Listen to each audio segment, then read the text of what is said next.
box. Division 1, I'm in Manhattan, case. Division 1, okay. Still responding, have another rescue spot out. 10-4, rescue 2, start out to box 8087, okay. Rescue 2's responding, case.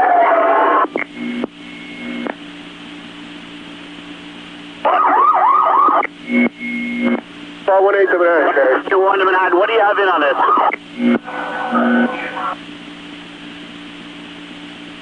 Division 1 to Manhattan. If a football hero accused of murder is news for months, if every Capitol Hill scandal merits weeks of coverage, how much attention do 2.5 million dead merit? It's a story we should have brought you long ago. This week on Nightline, we'd like to make up for that by finally telling you about the beauty and the tragedy of Congo. 3 years, 2.5 million dead. We thought you should know.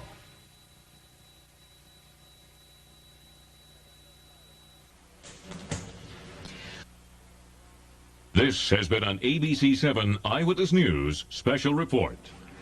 Good evening, everyone, or good morning, actually. We have breaking news this out of downtown Manhattan. A plane has allegedly crashed into the World Trade Center. You're looking at live pictures right now from News Chopper 7. A plane has crashed into the side of the World Trade Center. Details at this hour, very sketchy. At 8:51, that is the time right now, just a few moments ago, allegedly a plane has crashed into the World Trade Center. We don't have any reports of what type of plane, what perhaps the carrier was, how many injuries are there right now. Police and fire units are being dispatched to the scene as we speak. Again, very little known. We are taking live pictures. You're looking at it before fire and police personnel have even arrived at the scene. The smoke, as you can see, billowing over Manhattan. The World Trade Center, of course, the scene of a bombing several years back, of course, that made news. And when this first came up, folks thought that might have been what happened. But again, we're being told right now that a plane has crashed into the side of the World Trade Center. Again, these are only sketchy details. We'll just stay with pictures. News Chopper 7, I believe John DelGiorno is in the air. John, if you can hear me, what do you see up there? Okay, so John's not with us at this moment, but what we can see is smoke billowing out of all three sides. It looks like the left side of your picture right there is perhaps, we are only speculating now, as no facts have come in, that perhaps that is where the plane may have struck the building. Again, smoke pouring from one of the twin towers of the World Trade Center. Right now, fire personnel, we're being told, arriving on the scene as we speak. This happened about 8:48 a.m. is when news first came of it. Associated Press is reporting very little more than that. We do have an eyewitness who is joining us on the phone. Sir or ma'am, just say your name and tell us what you saw there. Are you speaking to me? Yes, ma'am. My name is Libby Clarke, and I am on the 33rd floor of Mercer Street, and we felt the plane fly right over us, and then I thought it looked like it was going to go right in the World Trade Center, and then it was going to veer off, but it slammed directly into it. Libby, did it look like a large or a small plane? Was it a passenger plane or perhaps a large jet? I believe it's a passenger plane. It was relatively large. I mean, it wasn't the size of a jet. Okay. But it was not a small plane. Right, it wasn't a small, like perhaps like 5 or 6 seater. seater. No, it was a large. It was so loud right over our head. Did you hear anything unusual when you said it was loud? Obviously, it was very low, and you get the reverb off the buildings right there. But did you think that perhaps it might have had engine problems from the way it sounded to you? It's very difficult to tell because it's unusual that you have a plane fly that low right above your head. But we heard it and we stopped talking, and then it looked like it was trying to make a left away from it. And I said, it's going to fly right into it, and then it flew right into it. Libby, did you see the parts of the plane drop down? Because we don't see any. No, it looks like the plane. I'm looking right at it from the 33rd floor on Mercer Street, and I don't see that the plane seems to be in there. It seems to be in there, okay. You didn't see anyone, I don't know how much of a vantage point you might have to see in windows. You can't see if there are people anywhere. I can't see that. I just saw tons of debris shooting out of the building. Sure. We're relatively close. I mean, I have an amazing view of it, but fortunately, I can't see any people. Libby, did you think when you saw that plane heading toward you said that you thought it was going to run into it? It looked exactly like it was going to slam right into it. Really? Except it looked like it tried to make a veer left away from it, but it was going right for it. Wow. Can you tell us? Can you see the ground there? If fire and police personnel have I can't see the arrived there yet? here. I'm sorry. No, you don't see any fire trucks at all. I can hear the fire trucks, but Okay. I can't see them now. All right, Libby. You know, if you'd hang on the phone, I don't know if we can keep you hanging on, but we've got another eyewitness as well, Steve Silva, who saw this as well. Libby, hang on, and let's go to Steve. Steve, can you tell us what you saw? Yeah. Well, you know, I was sitting at a table, and the plane was flying too low, making too much noise, so I got up and looked out the window. And sure enough, it slammed right into the north side of the, I guess it's the northernmost tower, and exploded into a big orange flame. Steve, Libby said it looked like a passenger jet to her, not a small... It was smaller than your commercial jet, but it was had twin engines, jet engines in the back. It looked like, it might have been a small jetliner. A small jetliner. Okay, these of course are unconfirmed. This is kind of like from our naked eye view. Steve, can you see down on the ground? I'm on the roof. I live on the top floor. I've got some great photographs. It's burning right now. It's just started flaming again and spewing out black smoke. Steve, can you see, I don't know what your vantage point is. I know Libby was a good ways away. Can you see any people perhaps in floors above in those windows, or you don't have that vantage point either? Well, if they'd be enshrouded in smoke, I know every siren around here is going off. Police must all be heading down. Steve, how close are you to this to the building? I'm on East 7th Street. I've got a perfectly open, clear view. There are choppers now over the building. Steve, I talked to Libby about seeing any wreckage that might have fallen to the street. She didn't see a whole lot. She said most of the plane she thought stuck into the building. What do you see? I'm sorry, I can't make that out, but I can't see anything on the street. Okay, so what we know right now, in case you're just joining us, this is live pictures of the World Trade Center where a plane, and we're trying to get confirmation on what type of plane Steve and Libby both thought it was a passenger plane, relatively small, but not certainly a plane that it was not like a Cessna or anything like that. It was like a small jetliner. Okay. Okay, very, very much. Steve Silva and Libby Clarke, if you would be good enough, if you could just hang on the line for a minute. Libby, are you still with us? Yep. Libby, what do you see now? Is there anything more that you can share with us? I just see now the smoke is really thickened. It's really, really thick, dark smoke pouring out of it. And you're looking at pictures right now. Libby, I'll put you on pause here for just a moment. Pieces of the World Trade Center coming down, small pieces, or what would look like small pieces as we look at it from Newscopter 7. And Steve had said that it crashed into the north side of that tower, one of the twin towers of the World Trade Center. Of course, when we saw these pictures first coming in actually about 10 or 11 minutes ago, our minds flashed back to the World Trade Center bombings, but certainly this is not that. It is definitely a plane that has gone into the side. Libby, anything more that you can see from your vantage point? No, I mean, now I just see the helicopters, and the smoke is just getting thicker and thicker, and it's devastating. You're looking at a picture now over Central Park, looking back at the Twin Towers. The smoke looming, of course, over Manhattan. There's one of those helicopters. One of our newscopters is up there as well, John DelGiorno. Earlier, we did not have John's audio. Do we have John now? No, we still don't have John. As soon as we get John on the phone, we will go to John, who has obviously a bird's eye view, as you can see right now, from Newscopter 7.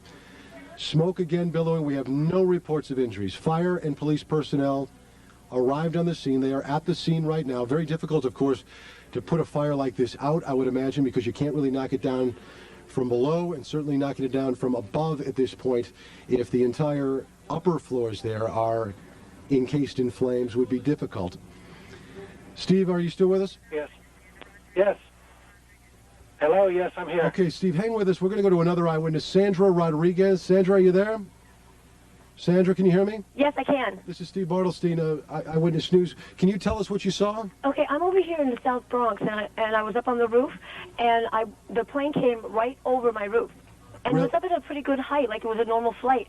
And I kind of thought to myself, oh, it's probably going to JFK, because we could see them landing at LaGuardia. It came over. It was a small passenger plane, like about maybe 50 people could fit in it. Okay. A small one, and definitely not a Cessna. And it just kept on going. And the first thing I thought of is it's like a drunk driver. It just kept on going and realized what was going on and tried to turn to the left. And wow. It didn't. It didn't make it. It went right into the World Trade Center. Sandra, Libby had talked earlier about it. It was very, very loud as it went over her area. Now, that could possibly be reverb in the city. You're used to planes going over your apartment, I would imagine, in the South Bronx. Did it sound similar or dissimilar? Similar. It sounded normal. Did it? Yeah, it sounded very normal. It sounded like the normal sound at the height that it was. And it looked like a normal plane going over the city, and then all of a sudden it was like a sudden try to turn to the left, and it didn't make it. It just went right into the World Trade Center. It's interesting. Like slammed right into it. Did you see it actually make contact with the building? Yes, I did. Now, the fact that you would watch a plane like that, was there something unusual that made you watch the course of a plane? Yeah, because usually planes coming into LaGuardia, they don't fly this course. It was flying from the Westchester direction into Manhattan, that direction. And anything going into LaGuardia, they usually do like a circle pattern, or you'll see them coming in from like around New Jersey or over Manhattan itself. You're looking at it just didn't look right. Okay, let me put one more. You're looking kind of at one of our newer pictures of the buildings. You can see the smoke very, very dense. This perhaps is the north side. I can't tell from looking. Black smoke. Let's go to. We've got another eyewitness on the phone. Is it Winston Campbell? It's Winston Mitchell. Winston, are you with us? Yes, I am. Winston, you're a photographer? Yeah, I work for Transit News. Okay, can you tell us what you saw, Winston? Yeah, I'm sitting in the car, and I heard this plane overhead, and then all of a sudden I thought it sounded kind of louder. Then I looked up, and all of a sudden it smashed right dead into the center of the World Trade Center. Big flash of flame, fire coming out from all over. Then all the bricks is a huge hole right now. It almost looks like the plane probably went through. I'm not sure. Winston, can you see? Are you on the north side there where the plane made contact? Yes, I am. Now, when you say a huge hole, one of our earlier witnesses, Libby Clarke, said not much of the plane came down off the building. Much of it went totally right into the building. It's in the building, from what you can see. Right. Now, can you see if there's a lot of debris downstairs, Winston? No, because it looked like it inverted. With the impact, everything went inside the building. Inside. The only thing that came out was a little bit of the outside awning. But I'd say the hole is, let me just get a better look right now. Okay, go ahead. I'd say the hole takes about, looks like 6, 7 floors were taken out. And there's more explosions right now. Hold on, people are running. Winston, hold on just a moment. We've got an explosion inside. The building's exploding right now. You got people running up the street. Okay. Hold on, I'll tell you what's going on. Okay, just put Winston on pause there for just a moment. Okay, the whole building just exploded some more. The whole top part. Okay. The building's still intact. People are running up the streets. Am I still connected? Winston, this would support probably what Libby and you both said, that perhaps the fuselage was in the building that would cause a second explosion such as that. Well, that's what just happened then. That certainly. Yeah, people are running up. We're getting word that perhaps. Okay, hold on. The people here everybody's panicking. All right, Winston, Winston, let me put Winston on hold for just a moment. Okay, I don't know how much longer we're staying. I'm inside of a diner right now. Well, Winston, you know what? If you could give us a call back, I just don't want to panic here on the air. Let's just take some of our pictures from News Chopper 7. Now, one of our producers said perhaps a second plane was involved, and let's not even speculate to that point, but at least put it out there that perhaps that may have happened. The second explosion would certainly back the theory from a couple of eyewitnesses that the plane fuselage perhaps stayed in those upper buildings. Now, if you look at the second building, there are two, that both twin towers now are on fire. Now, this was not the case, am I correct? A couple of moments ago. This is the second twin tower now on fire. And we're going to check on the second flight if perhaps that had happened. This all began at about 8:48 this morning. Again, what we know, in case you're just joining us, a small plane, not a Cessna type or 5 or 6 seater, but instead perhaps a passenger flight ran into the north side of the World Trade Center. As you can see, the second explosion that you're looking at now in the second Twin Tower, it has spread much more debris than the first explosion or the first accident. Is Winston still on the line with us? Okay, he's not there, but do we have, I'll just talk to my producer, do we have an eyewitness that perhaps sees better than we do from these pictures? Again, you can see that there is debris falling off. Okay, we actually have an Eyewitness News reporter, Dr. J. Adlersberg, who was downtown at the time, and he is on the phone with us live. Dr. J, what can you tell us? Hello, Steve. I'm actually uptown at 86th and Riverside. I can see the World Trade Center from about half the building up to the top. And about 5 minutes ago, as I was watching the smoke, a small plane, it looked like a propeller plane, came in from the west, and about 20 or 25 stories below the top of the center, it disappeared for a second and then exploded behind a water tower, so I couldn't tell whether it hit the building or not, but it was very visible that a plane had come in at a low altitude and appeared to crash into the World Trade Center. Dr. J, we're going to take a look at videotape just moments ago of the second plane hitting the World Trade Center. That is spectacular pictures. I don't know if you could see the plane, and that too was a passenger plane, if perhaps some type of navigating system or some type of electronics would have put two planes into the World Trade Center within, it looks like, about 18 minutes of each other. You want to go to... We have another copy. There's the second plane, another passenger plane hitting the World Trade Center. These pictures are frightening indeed. These are just minutes between each other. So naturally, you will guess and you will speculate and perhaps ask the question, if some type of navigating equipment is awry, that two commuter planes would run into the World Trade Centers at the same time. Our director, you're speaking in my ear at this point. You are looking at live pictures right now of the World Trade Centers. Again, we now have two passenger planes within 18 minutes of each other smashing into the World Trade Centers. Dr. J, are you still with us on the phone? I'm still with you, Steve.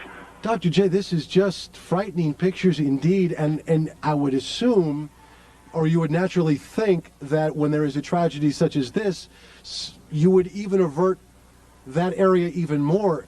It certainly makes you scratch your head as to what could have happened here. I've seen this area, Steve, every day for the last 2 years.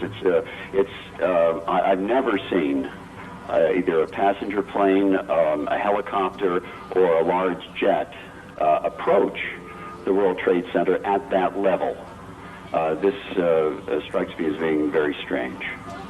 This is strange indeed. Again, if you are just joining us at 8:48 or thereabouts, we don't have a confirmed time, a small jet, we don't know, some eyewitnesses pegged it up 50, 60-seater, smashed into the World Trade Center. Then 18 minutes after that, a second plane, as you could see, perhaps about the same size, it definitely was a commuter-type plane, commercial flight, has smashed into the other Twin Tower. Shocking pictures, to say the least. Dr. J, I know that you're up quite a ways. Can you see? It looked to me like on the second explosion, it might not have been as clean a hit as the first one, and there was much more debris on the second one. Would you agree with that? Okay, Dr. J, obviously not with us. No, hello, Steve. Oh, yeah, okay. Thank you, Dr. J. Still here. I can see through a powerful telescope, which I have, that there's debris floating in the air presently right now at about 20 stories below the top of the World Trade Center. And after the impact and the explosion, there was a tremendous amount of debris in the air just immediately after the impact. Dr. J, please hang on the line just for a second. We've got another eyewitness that joins us on the line. What is your name? Hello? Yes, my name is Stephen Silva. I was on the line before. Oh, okay. Steve, what can you tell us? Anything new? And I only went to you after the first plane had hit. The second plane, did you see that hit as well?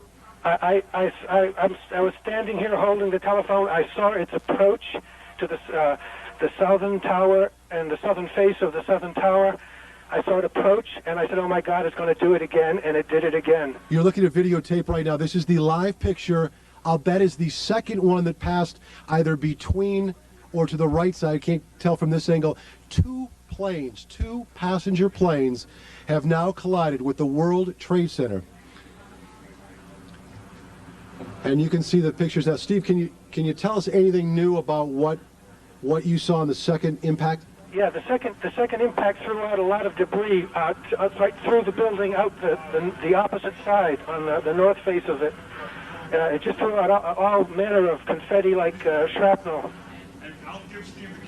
Okay, and have we got Dr. J still on the line? I'm here, Steve. Dr. J, when you saw now, because I have a very tough vantage point here, looking at the live chopper and live, because I'm sure we're restricted flights. Was the second tower ever involved until the second collision, or was it just one tower to that point? I can't tell right now because from this vantage point, the towers are superimposed on one another, sure. And it's very difficult to tell where the impact was. Steve, you're on the line as well. Was the second tower involved in the first crash at all, or is that... No, I'm sorry. It wasn't at all involved, not in the least. Not in the least. So, I mean, I would pray that folks got out of the second tower just with impending smoke and danger. So perhaps tragedy, at least for the folks that were in the building, certainly not those on board, could have been averted. We certainly don't want to speculate, but we would hope. I can't say, but it was so fast after the first one, it couldn't have been 20 minutes less. It was. I had it on my watch at 18, but of course that's not official or even deemed accurate. It's 9:12 right now. The first plane on my watch made contact at 8:48 in the morning. That was about 24 minutes ago. Within the first crash, 18 minutes later, a second plane went in, and I would imagine we certainly don't want to speculate at this point, but questions immediately arise as to some type of navigational material or electronics that perhaps went awry that would cause two planes within 18 minutes. This is war. There's no question about it. These are deliberate attacks. Well, let's certainly not go there. It's 9:12. We don't know anything more than what we can see right now. Those are flames. Those are smoke. Both twin towers engulfed at the top. One fuselage we thought had exploded after sticking inside one of the twin towers. Then we come to find out after looking at videotape that you have seen here several times that a second plane has hit the other twin tower.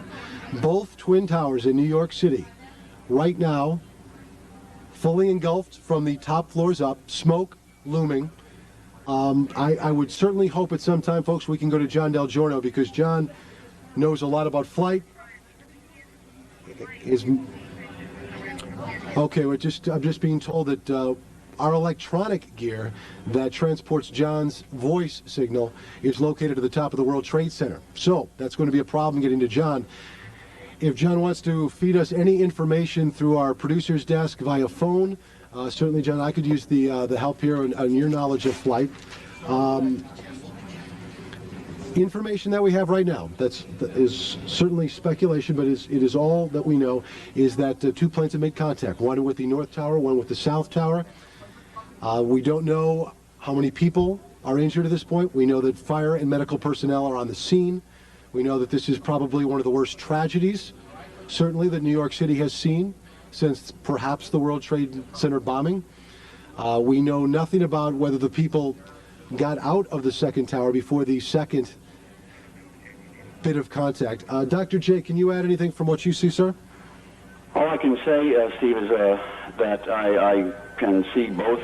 I can see at least one tower billowing smoke. I'm seeing the same images, actually, that you're seeing from the helicopter right now, from Chopper 7. And I can't add anything more because I can't get a better view than you're getting right now from the helicopter.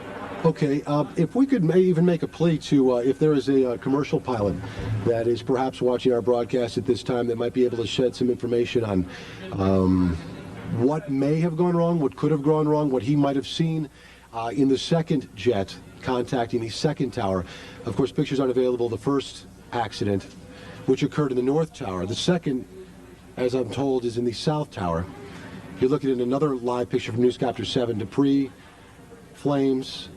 I would hope, and certainly you would pray, that during the first contact that the second tower was evacuated, so that when contact made with the second plane that went into the second tower, many of the people out of there were out. Eyewitnesses have told Eyewitness News that it looked like a passenger plane, a commercial flight. Okay, we're going to go to a piece of videotape right now, a better angle that you've seen of the second airplane hitting the World Trade Center. There is another angle. Actually, we might have seen that one earlier, but you can see the debris spreading, the explosion happening mid-air there after making contact. The fact that part of the plane got through there would suggest that it was not direct impact, but perhaps a wing or part of the fuselage. There's the new pictures. That is a new picture of the smoke billowing from the second explosion. Eyewitnesses tell me, and this of course is not confirmed, that only one tower was involved the first time, and that the second time, the second accident, is when the other tower got involved. You can see debris, much of it flying left, right, looking like eerily similar of a fireworks display. Both towers you look at live now, black smoke billowing. Handed some information right now. The World Trade Center was built to withstand full force impact from a Boeing 727. That's the largest plane in the air at this time. Jim Dolan handing us that information, and that was at the time when it was built. So at worst case scenario, the Boeing 727 at that time could run into the World Trade Center and it could survive and withstand the full force. Those obviously were smaller than the Boeing 727. There's another look from news. For those of you that might be traveling that are watching this broadcast, LaGuardia Airport and Kennedy Airport are now closed. Both those airports are closed. The FBI now is reporting to the Associated Press that this is foul play. This is not an accident. The FBI has told the Associated Press that two planes that have gone into the World Trade Center are not by accident, that it is foul play involved. I speculated earlier and certainly questioned earlier that perhaps navigational equipment might have been disrupted or harmed that would cause two planes to take such a tack. John DelGiorno, who is one of our flight experts, he is a News Chopper 7, and John, good to have you on the line. John, what can you tell us? John, are you with us? We are currently hovering just north of Midtown Manhattan. We're over the west side of Manhattan here at 79th Street, looking south towards the World Trade Center. Just an absolutely staggering sight as both towers of the World Trade Center are currently billowing in smoke. The chronology of events as we've been hearing them right now is that at approximately 8:45 this morning, an airplane traveling from north to south struck the north tower here of the World Trade Center, very near the top, near the 80th floor from what we are hearing, creating that gaping hole that you see in the north side of the building. Shortly after that, as the first building was engulfed in flames, we were on our way to the scene and we witnessed a second airplane from what I believe in my experience to be a Boeing 737 strike the south side of the second tower, the south tower, and that is the second row of flames that you see here. That airplane appeared to hit a little bit down the building around the 50th or 60th floor. Again, it struck flush into the south side of the South World Trade Center building. And this is actually here appears to be debris that has passed through the building and is currently on fire. As far as air traffic in the New York metropolitan area, we can tell you what we're hearing from air traffic control is that all operations at the New York airports, being Newark, John F. Kennedy International, and LaGuardia Airport, all air traffic operations has been suspended. As far as other aircraft traffic right now, us included, we are being kept at a distance of 5 miles from the site of this absolute disaster. We cannot get a good look at what is happening on the ground, but again, initial eyewitness reports from the scene stated that actually very little of the debris from the airplane fell down to the street. Most of it appears to be embedded in the buildings here, both World Trade Center number 1 and World Trade Center number 2. John, can you hear me? John DelGiorno, we might have some problems, they told me, with communication. Can you hear me, John? Okay, John can't hear me. Of course, you might remember February 1993, the World Trade Center bombing, and that to that point was perhaps one of the worst disasters in New York City. Worst acts of terrorism, to be sure, and as you know, terrorism attacks normally happen in twins. This certainly, as the FBI has already confirmed, is a terrorist attack. It is foul play, the FBI has told the Associated Press. I'm just being told that the New York Stock Exchange is being evacuated. That word from our Money Scope reporter Jill Bennett. New York Stock Exchange is being evacuated. Murray Bergstrom High School is being closed. Bellevue Hospital, I'm being told right now, is now the command post for injuries. Bellevue Hospital is the command post, that's all we know right now, to handle injuries, to handle the triage. LaGuardia, Kennedy airports have been closed. I've not heard a word on Newark Airport.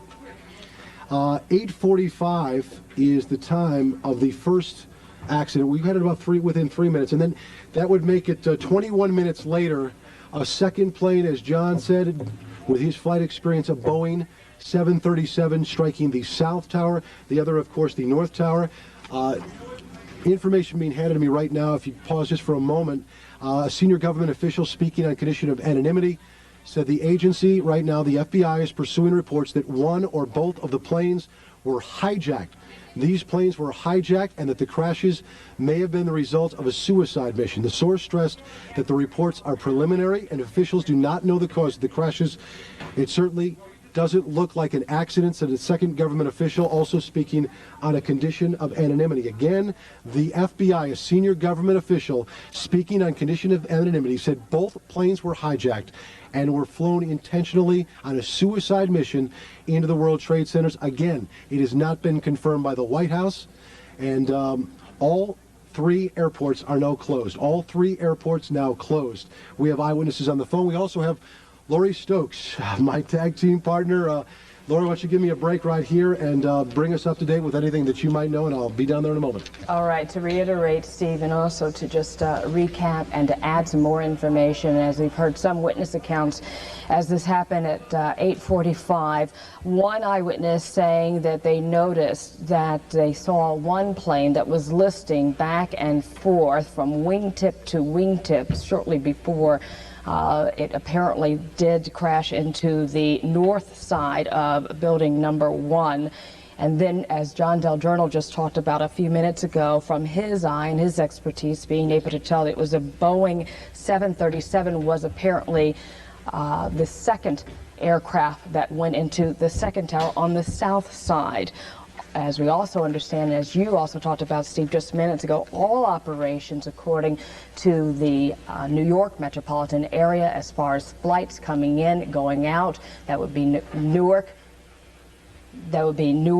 LaGuardia, as well as Kennedy. All of the operations have been suspended thus far. Of course, that would be natural, seeing as though what has just happened in within the last hour or so. Jim Dolan, of course, with us here in the studio as Steve Bartlestein makes his way down. We have Jim, and let's talk about, because certainly this is all just happening in such a rapid fashion. Yeah, but it is typical in the way of terrorist acts often happen. You often see this in Israel. There'll be one attack, and then there'll be one bomb explosion, for example, Lori, and then there'll be several minutes that go by, and emergency service people come to the scene and try to rescue those people who are injured and try to save those people who are not killed, and then another bomb goes off as if to kill those people who came in to help as well. It's the cynical way in which terrorism often works. It appears that that could be the way this has happened as well. One plane goes into the first building, several minutes go by, emergency services people come to the scene, and more, and then another terrorist attack. And of course, for it to begin and to start when it hit at 8:45, for us to initially believe this was an accident. It certainly let us speculate that it might not be terrorism. It could be something else. It could be an accident. It could be, I remember one of the people you had on the air, Steve, was talking about the possibility that it could have been the flyer, the pilot of the plane might have been drunk because the way the plane was listing. So it let us think that that was a possibility for a while. When the second plane hit, didn't seem to be any question left. This was a planned, well planned out terrorist attack, and that, of course, is what the FBI and the feds are confirming for us now. Well, Jim, we were just talking upstairs, and Lori, I know that you've covered all these as well, probably more so than I. Oftentimes, these twin terrorist attacks, they do happen in twos, and such as the embassy bombings in Africa. Yep. That's certainly looking like that's the way it was. And in that particular case, that was designed, 2 explosions at the nearly the very same time, was designed to get the message out. It wasn't an accident. It wasn't isolated. We have our fingers everywhere. We can control your destiny, and we will make an impact. And that is what they were trying to get across in the twin embassy attacks. And we'll have to wait and see what the message was supposed to be here. But let me just point out, and this was also the case in the original World Trade Center explosion. Many people see those twin towers as an example across the world, around the world, as an example of American capitalism, as an example of American might and power. They are a very strong and very vulnerable symbol to the rest of the world and to the United States, and that could be why they were targeted this time. Great point. And you have to look how meticulously this appears to have taken place as well. It really does. When the World Trade, and this is one of those things, and we're looking again at the second explosion right there on tape on the south side. During the World Trade Center trial, it came out that the buildings were originally designed to withstand the full impact of a 727 aircraft. They were designed to continue to stand if a 727 crashed into it, because the 727 was the largest plane in the air at that time. So this was well planned out. These were large aircrafts.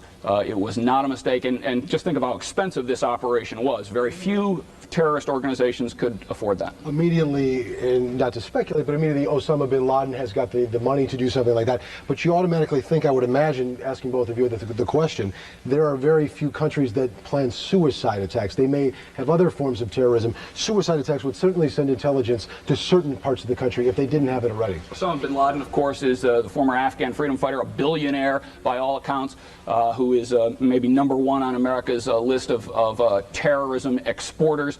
They believe he was involved in the attack on the American vessel in the Middle East several months ago, and the embassy attacks too. The embassy attacks as well, and yeah, he springs immediately to mind.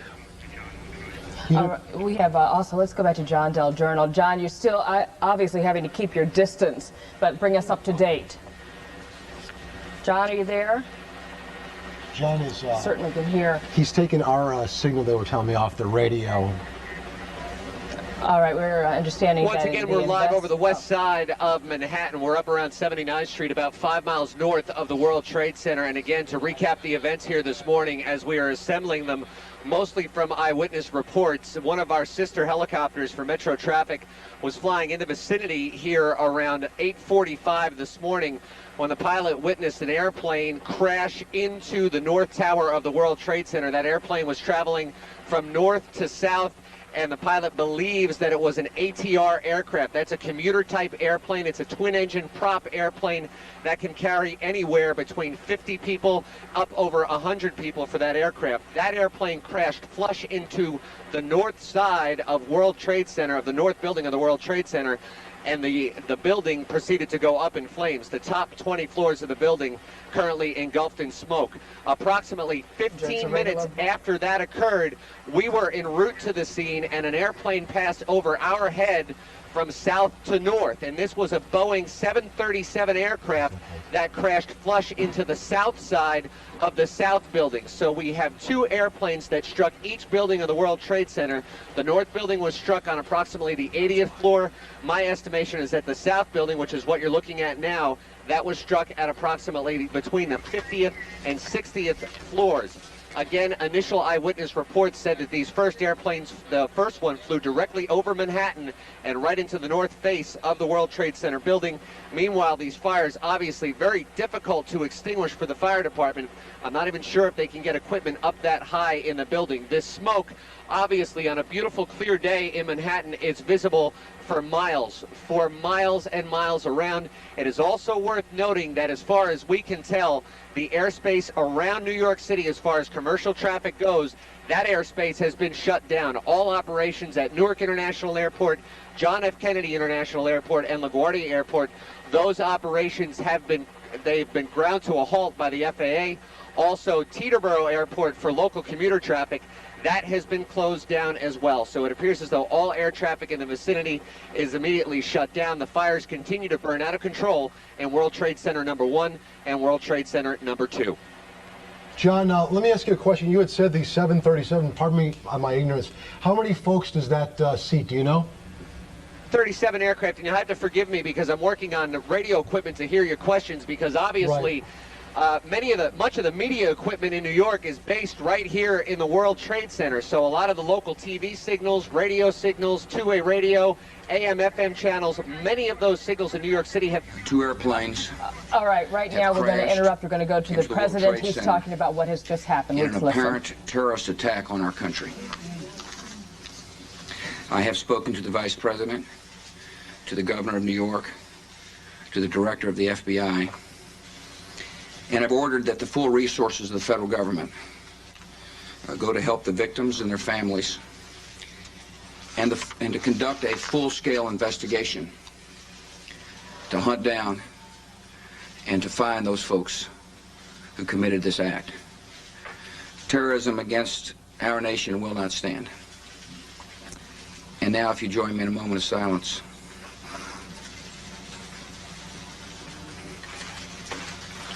May God bless the victims, their families, and America. Thank you very much.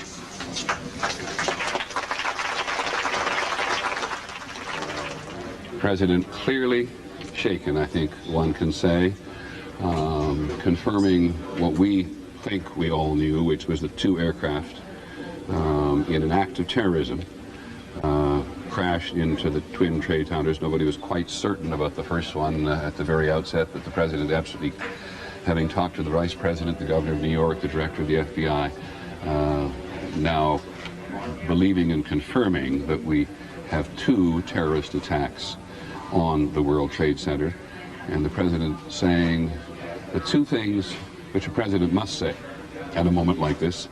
Terrorism will not stand, which is an important thing for him to say, but not always necessarily effective. And God bless the victims and their families. John Miller, what are you picking up? All right, we're just listening to Peter Jennings, ABC newsman, talking about what the President of the United States just said, as he not only, of course, asked for a moment of silence, as we have yet to get any casualties in this matter, with 2 explosions caused by planes going into both towers of the World Trade Center. But the President did talk about that, that the government will produce all resources that it has in order to not only comfort the victims, should there be obviously some, also, but to get down to the matter of this and those who perhaps, if indeed this was an act of terrorism, who caused this. On the phone, we have an eyewitness, is that correct? Yeah, Jim Gartenberg joins us. He was on the 86th floor of, I'm not sure which tower. Was it the north or south, Jim? It's the World Trade Center 1, and it's not was. I am here, and I'm stuck right now. Now, are you above, Jim, or below? I have no idea. I have no idea where the plane hit. It's my understanding that it's a plane. Jim, there are 2 planes. One went into one tower, one went into the other tower. What do you see around you? I mean, are you in smoke? Are you in fire? I mean, the first thing that I want to make clear is that I'm stuck on the 86th floor. A fire door has trapped us. Debris has fallen around us, and part of the core of the building is blown out. How many people are with you, Jim? I'm with one other person, and I'm told that people are aware of this. I'm on the 86th floor on the east side of the building facing the East River. And what time did you get... I'm on the air. I want to tell anybody that has a family member that may be in the building that the situation is under control for the moment, and the danger has not increased. So please, all family members, take it easy. Jim, one of our producers, too, if you'd call NYPD and let them know exactly where Jim and that other person is trying to 86th floor. 86th floor on the east side of the building facing the river. Okay, thank you, Jim. There are 2 of us here. Okay, Jim, we're trying to try to make sure that we can alert everybody, and also it's good that you did mention that families should, to some extent, to have some calm right now. What time did you get to work? I got to work around 8 o'clock this morning, and I think this happened around 8:45. It did. Describe what you felt. I felt just the whole building. I heard a noise, felt the whole building shake, and saw glass blown out. The glass on my floor was blown out from the inside of the building out, rather than the exterior windows being blown out. And what glass fully shattered, and just the core of the building, the interior core of part of the building collapsed. Hello? We just want to pass it. Jim, hang right there with 1 second. For folks that are in New York City, all bridges and tunnels in and out of the city have now been closed by the NYPD. I'm sure security measures to be taken if perhaps there are folks that are still in the city that are suspects. Fire stairs are blocking our exit. I don't know where the stairs are, but I couldn't get to it. And I'm sure I would want to pass the debris on my own without it. Patricia and I, the elevators are blown out. There's a shaftway in between. I'm talking to. In the meantime, let's go back to Jim Dolan as we talk about what's just happened. Jim? And again, another reason for closing the bridges and tunnels, besides the possibility of suspects, Steve, might also be they are concerned about another terrorist attack. Again, we talked earlier about the symbolism of the World Trade Center. Let's talk also about how vulnerable some people believe those tunnels to be. We have seen reports over the last several years that the tunnels are very strong. They take an enormous explosion. They're not taking any chances today. After 2 explosions in the World Trade Center, again, these are symbols of American capitalism, of the power of New York and the United States. Right. They don't want to take any chances. Okay, let's go to Joe Torres, who's on the phone with us. Joe? Laura, yeah, I'm on a payphone at the corner of Barclay and, bear with me, I can't see too much, West Broadway, standing close, very close to FBI officers, NYPD, who are in touch with the command center and said they have an understanding and information, and I don't know if you've reported this because I've been unable to watch the coverage, that another plane is en route towards both towers. Officers left and right running by me away from the building. We're in a safe location, but as debris continues to fall from the buildings and flames shoot out the sides, they are on very much a high alert and just looking upwards to see what, if anything, is going to happen. I can't begin to tell you the difficulty, the painfulness it is to watch this unfold. As you look at these towers, the landmarks of the New York skyline, with smoke and flames shooting out of them, debris pouring out, and then occasionally passing by us now, Commissioner Clarke, and he won't have any time for me. The question is, let me put you on. Say again, Steve. Let me talk to Jim Dolan here for 1 moment. Stay with us. Jim, if a third plane is indeed, and this is certainly speculation, on its way, what would be the plan of attack? Would you take that plane out before it got to that point? They're making those decisions as they go. There may not be another a plan in place for this kind of a situation. The question may be, what's its target? What is its target? Is it going for the World Trade Center again, or is there some other building? Joe, what I'm curious about, Joe, are you with us? Joe Torres, thank you. Joe Torres. Hello, I'm sorry, Jim. Hey, Joe, let me just ask you about this third plane, the possibility of this third plane. Have they spotted this plane? Do we know? Listen to Clarke, video. Sorry, Glenn. Sorry, Jim. That's okay. Joe, do we know if they've actually seen this third plane or whether there was a phone call in that warned of a third plane? Do you know where that information comes from? No, I was standing next to an officer as he related to FBI agents who were coming out of their offices located here in Lower Manhattan. I just saw Commissioner Clarke. Could you just see if you Well, I'm sure there's no question that if they have information that there is a third plane, they are taking every precaution possible, and I would not want to be a plane in this coverage area, in this area right now, flying in a place they should not be flying. And then comes too the reports of one possibly being hijacked, and whether or not someone could be in that third. Joe? Yeah, no, again, it was strictly radio information from a quite energized police officer who got information relayed to him to take precautions. I don't know how that information came across, if it was information over a radio, if it was actually an eyewitness or another officer in another location, but I'm sure police are certainly manning all radio frequencies, but again, how that information came across, Jim, I couldn't tell you, because it was more here for the people here, a precautionary measure to just get out of the way. Joe, does it seem like police and emergency services have things under control there, or is it still quite chaotic? Yeah, they've surrounded a blocked off a 2-block area. It's just police, emergency, fire officials that are pouring in from every direction. FBI agents, we've seen Secret Service agents coming out of their offices as well, just coming out of the buildings because they've been instructed to do so, because they don't know what's going to happen next. Any chance so yeah, I think the surrounding blocks around World Trade seem to be blocked off, and I only see emergency personnel. But nonetheless, they have as many questions as we do. But what about just people that are in the area around you, Joe? People who are coming out of buildings. Have you been able to talk with them at all?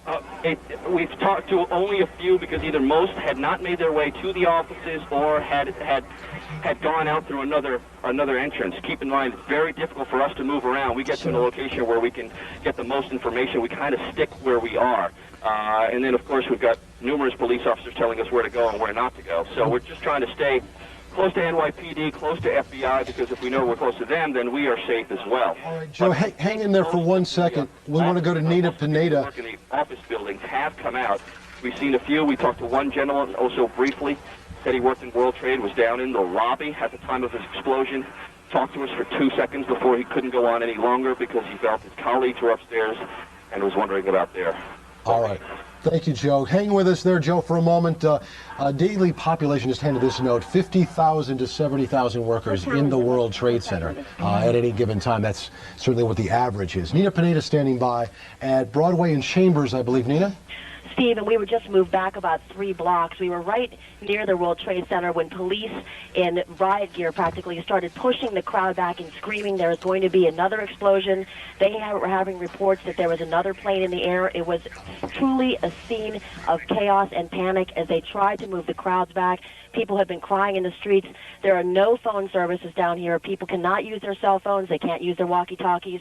There's lines about 20 people long trying to use the telephone to reach loved ones. Some people are trying to reach loved ones that worked in the World Trade, but right now we have people crouching behind cars, police trying desperately to move the crowd back. They moved the crowd back quickly, about 4 or 5 blocks, screaming that there was going to be another explosion. Right now they say their concern is that another plane was in the air. That's what they were being told here on the ground, or that pieces of the World Trade Center were going to begin falling. And from what we see, we are seeing big chunks of the building fall to the ground, and also some horrible, horrible and terrifying witness accounts from people here that saw bodies falling from the building. They said that one gentleman said he saw 4 or 5 bodies falling from the top stories of the World Trade Center, and several people that gave us witness accounts were crying their eyes out, saying it's been terrifying to see the first one, and then they were all watching and saw the second plane impact the second tower. Right now we are still at West Broadway and Chambers as police have formed a line to keep the crowd back, but there is truly a scene of chaos here on the ground as folks are looking in the air afraid for another impact. All right, Nina, hang tight for a minute. We'll come back to you. Thank you for that update. In the meantime, Jim, let's go back to you because Nina did talk about that third plane being a security operation. What does that mean?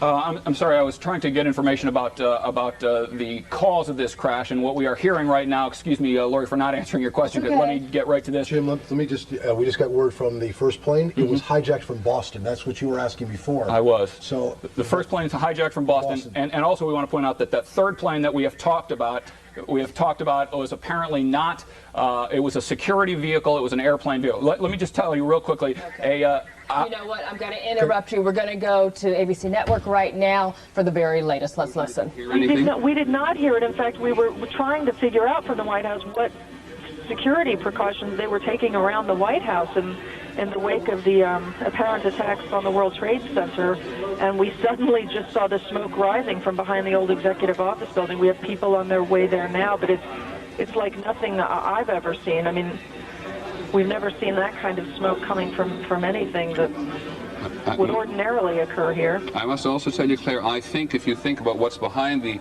EOB there, you're really down in pretty open area. It doesn't look like a place where a building would be on fire. No, that's right, although there are a number of buildings just behind the old executive office building on G Street that could potentially be on fire, but nothing you would necessarily think of as a target. Apparently, we're also... Claire, let me interrupt you for a second. We now have fire confirmed at the Pentagon. If John McCarthy at the Pentagon can hear me, John, please get in touch immediately if you can and brief us in there. John McCarthy has actually been evacuated from the Pentagon, and parts of the Pentagon are indeed being evacuated. We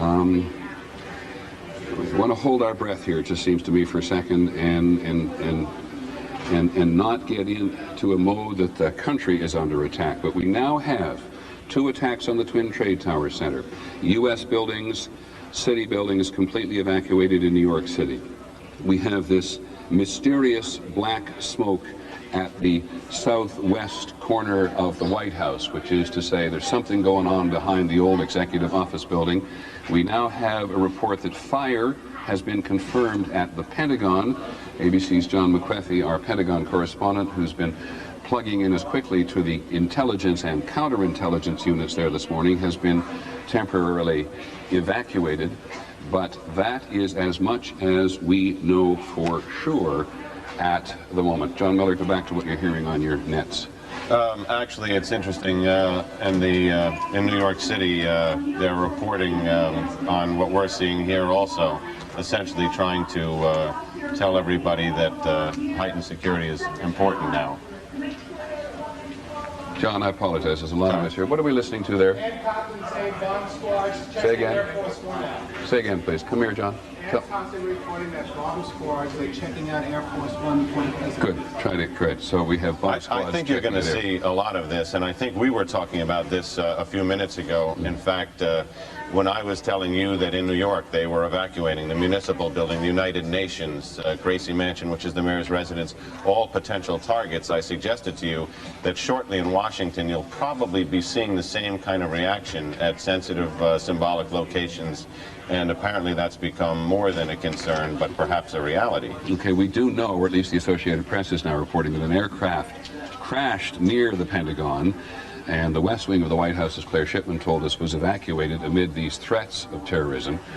I guess what's, first of all, let me go to another eyewitness. ABC's Bill Blakemore, one of our senior reporters, has been an eyewitness to the New York incident. Bill, you on the phone? Yes, I am, Peter. Go ahead. I'm down at 12th Street. It looks like we're more than a mile north of this very surrealistic site, and business has completely come to a stop here. Looks like throughout lower Manhattan, people standing in the streets, cell phones aren't working. A few of these phone booths, such as I'm talking to you from now, are working. One man just shaking his head said to me a few moments ago, I was supposed to be at a meeting in the building at 10:30 this morning, and then I saw the second plane hit the tower in this flash of light. There's a complete cessation of regular life. There's one delivery man standing here looking like he doesn't know where to go with this stack of beer crates. So all of lower Manhattan is just standing in the streets on this sunny morning looking at this unrealistic sight in front of us, this gray smoke coming out of the trade center. Okay, Bill, talk to as many people as you can. Call us back when you can. Let's return to Washington visually at the moment. Just take a look at that picture. That smoke behind the executive office building, which is right next to the White House, we now believe is from a fire in the courtyard of the Pentagon, or at least where an aircraft appears to have crashed in the general vicinity of the Pentagon.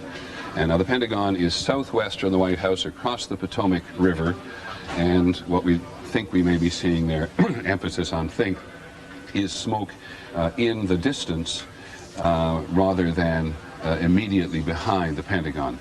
Precautions being taken everywhere. The U.S. Capitol is now being evacuated as a precautionary measure. The U.S. Treasury, according to at least one eyewitness, is being evacuated as a precautionary measure. And there was an explosion outside the Pentagon. And that's an issue of eyewitnesses from both inside and from outside, but we're not quite sure what we're looking at. And we are looking now at Air Force One. We've just been told by ABC's Ann Compton that there's been a serious investigation now, or serious check of Air Force One before the president, who's been in Florida, gets on it and flies back to Washington. All of this, of course, adds to the tension, adds to the fear, but all of it makes absolute common sense. And there is no aircraft in the world, to the best of my knowledge, which is given as intense security as Air Force One, which is what any aircraft the president flies on is designated, of course, wherever it is in the world. And today it's been at Sarasota in Florida. I want to get somebody to fix some monitors here for me, please. I want this monitor in front of me here to look like that monitor, so I know what I'm looking at. Right. Welcome back to our coverage of the bombing, certainly right here, the terrorism attacks with two planes heading into the World Trade Center.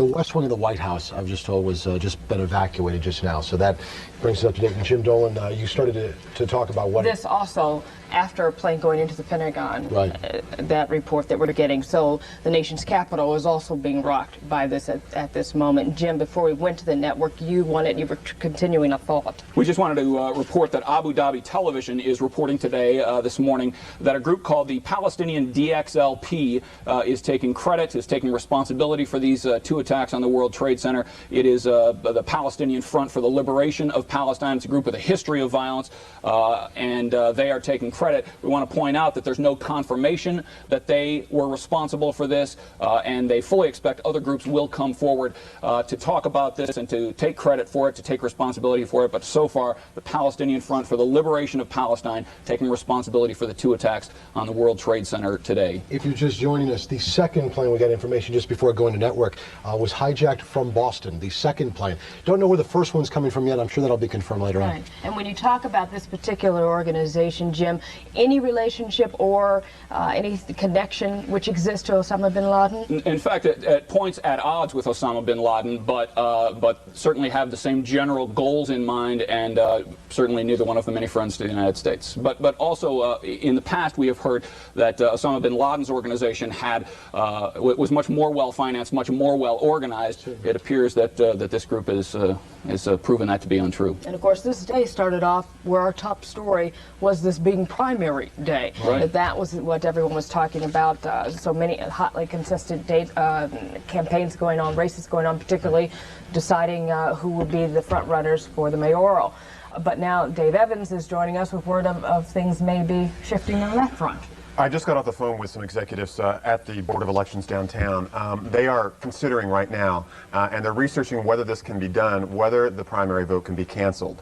It is certainly no decision has been made, and voting continues as we speak right now, but they're looking at whether this can be done. In the general election, there is a provision under the city's law that a vote can be canceled. Under the general election, of course, what we're talking about is November, the main vote in November. You can go ahead and cancel that under city law if there is a fire, if there is a flood. It even says if there is an act of sabotage. So there is that provision within the city law under the general election. So what they're looking at right now is whether that law for the general election can be applied to right now to the primary vote. So that's what they're looking at right now. They've had to go ahead and close 6 different precincts at the financial center, which is just a few blocks away from the World Trade Center. So there is the concern that a lot of people can't even vote now because their precincts are simply closed because of the evacuation of a lot of buildings downtown. Let me pause just for a minute. Go ahead. Every airport in the United States has now been closed. Every airport in the U.S. has been closed. Along with in New York, the LIRR, subways, Metro North are all shut down. No service into or out of the city, and of course the tunnels into the city are closed as well. And bridges as well.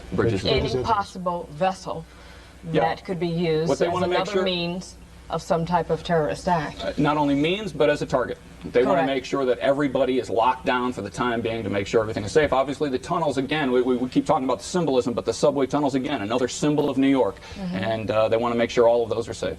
All right, and then of course we're talking about Washington with this latest attack that went on with the Pentagon building and the significance, of course, of Washington, D.C. when you're hitting these particular buildings, having, as you mentioned, the West Wing of the White House also evacuated. It's looking more and more as if everything is becoming shut down. The Pentagon, too, as you well know, is protected almost fortress-like. So many of the chiefs and many of the people, the higher-ups, are down below where they cannot be. So I would assume that some of the... Let's go to Michelle Charlesworth now live on the West Side Highway. Dave, we'll come right back to you, Michelle. Michelle, can you hear me? Michelle? Let's come back to her in a minute. Okay. All right, Dave, why don't you go ahead and finish some of your thoughts. What time are they supposed to have this meeting? Are they discussing now? They're discussing it right now as we speak. Of course, voting is supposed to continue until 9 o'clock tonight in the city. And they realize this is, of course, of secondary importance to everything that's going on right now. They're very concerned at the Board of Elections about their personnel, about the people who may have been in some of these precincts, which are very close to the World Trade Center or in the World Trade Center. So that's their concern right now. Probably, I would think, here in the next hour or so, we will get word from the Board of Elections on what they're going to do about the primary vote. But this is, as they said, of secondary importance right now to what's going on at the World Trade Center right now. But there is the possibility that they could go ahead and cancel this vote. I'll keep you posted on what's happening. I think we probably should know something here in the next hour. Well, if you said that, certainly there's no precedence for this happening, but I would think common sense would certainly allow it to, move over from the general election, that type of a rule. All right, let's go back to Michelle Charlesworth now on West Side Highway. Can you hear us now, Michelle? Michelle? We've been watching this unfold. We came down here about 30 minutes ago. We're on the West Side Highway, just north of Canal Street. Now, about 45 minutes ago, the city shut down the southbound lanes of the West Side Highway so that emergency crews only, fire trucks, NYPD trucks, could get down here. I don't know if we can swing over and show, as this aftermath unfolds and the plumes of smoke behind me billow from the World Trade Center. People are literally getting away the only way they can, on foot. People have been walking by here with their hands over their mouths and screaming at each other to try to borrow cell phones, but there's no way to get away from here because the bridges and tunnels have been closed. They've been asking me whether or not the Hudson, whether there was any way to get out of the city, and of course there is some concern as to what could be in the smoke. That's the question most of the people have been asking me. What could possibly be in the smoke? They're listening to their radios. President Bush, of course, saying that this is apparently a terrorist attack on our country, and now the latest word from Washington that possibly the Pentagon has been hit by the same kind of attack. There have been some witnesses actually who came by here who said that it was definitely one plane and then another within minutes of each other hitting the World Trade Center towers, the North Tower, then the South Tower, and that from what they could see, this was definitely no accident. In the words of President Bush again, apparently a terrorist attack on our country. And I don't know if we can show more and more ambulances moving all the way down the south side of the West Side Highway. This has been closed now for about an hour. Of course, this whole thing unfolding about an hour ago, not even an hour ago. But I will continue to let you know what's going on here. We are, again, just north of Canal Street on the West Side Highway. The only way people are moving out of here is to walk. You can probably see people carrying their briefcases walking by me. We're live on the West Side Highway. Michelle Charles with ABC News. Back to you. Thank you very much, Michelle. We know that Bellevue Hospital, Celeste Ford told us Bellevue Hospital has been confirmed, is the triage center. It is where they are taking many of the folks admitted. Now, I know there are a lot of folks who have relatives. Only 4 people right now have been admitted. Take that for however that is. If we could also send word to one of our producers there too. The flight from Boston, how many people were on board that flight? Find out how many folks were on board that flight as well. Yeah. And also, all right, let's go to David Ushery. Of course, we talked about, he's in our newsroom, we talked about all the airports across the country being shut down, but you've gotten word of other closings, Dave? Yeah, Lori, we're trying to diffuse through the information that's coming into the newsroom. Some of it you've already reported, but essentially the government officials are trying to go into defensive mode now until they figure out exactly what's happening. And as Jim Dolan explained, they are trying to limit the vulnerability of other places. The Hudson River crossings have been closed, and that, as you can imagine, is creating a bit of commuter chaos. This is a live picture now from the GW Bridge. New Jersey officials say they've gone into an alert mode. They're shutting these down, all of the Hudson River crossings as well. You've already mentioned the airports, not only here in New York City, but across the entire country right now. The FAA announced just a short time ago, again, until they can sort through exactly where the vulnerability is and what's going on, all airports are shut down. All subways, especially going into, subways going into the World Trade Center area, obviously not doing that. Schools in the World Trade Center area right now have been evacuated, but as of right now, the Board of Ed has not made a decision on any other schools. All New York City firefighters have been asked to report to duty.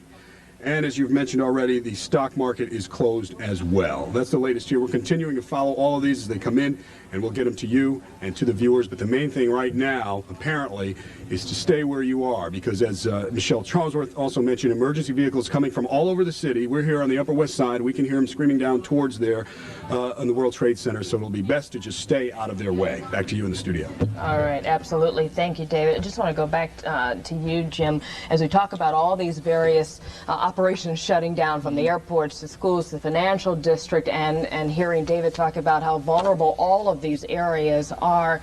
It does give you a sense of a feeling, not necessarily helpless, but you are wondering what might be the next area that is vulnerable. Well, you know, and because of that, the thing that David said that maybe was most important is just stay home. You're not going to get anywhere anyway. Just stay home, stay safe, and be as relaxed as you can be. These are live the World pictures. Trade Center. Something else has just happened at the World Trade Center. As you can see, one of the towers. One of the towers either has come down, perhaps something else has happened. The billow of smoke that we have not seen The tower is down completely, according to our producer. The side of the tower has come down onto the street. The way that the smoke is billowing here, Lloyd, that is blocks and blocks. So if they even had them back just a couple of blocks. And just to point out, looking from Staten Island right now. And they were back a good distance. They were back a good distance from that in case this kind of thing happened. But keep in mind, remember the attack on the World Trade Center in February of 1993 was designed, they pointed out during the trial, to bring down the towers. In fact, to bring down both of them. It appears that this time one of the towers is down, and they again had people a good distance away from this. Jim, the building collapsed, I've just been told. It has collapsed. Let's go now to Peter Jennings and the network to listen to the very latest. Not there anymore. That should be it. Thanks very much, Completely Dan. collapsed. The whole side has collapsed? The whole building has collapsed. The whole building has collapsed? The building has collapsed. That's the southern tower you're talking about. Exactly. The second building that we witnessed the airplane enter had been, the top half had been fully involved in flame. It just collapsed. There is panic on the streets. Thousands of people running up Church Street, which is what I'm looking out on, trying to get away. But the entire, at least as far as I can see, the top half of the building, at least half of it, I can't see below that, half of it just started with a gigantic rumble, folded in on itself, and collapsed in a huge plume of smoke and dust. We were talking about massive casualties here at the moment, and we have...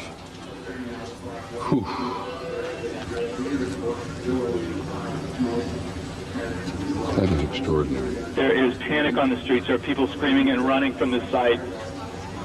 The gigantic plume of smoke has reached me, and I'm probably a quarter of a mile north of there. Peter. Now this is what it looked like moments ago. My God.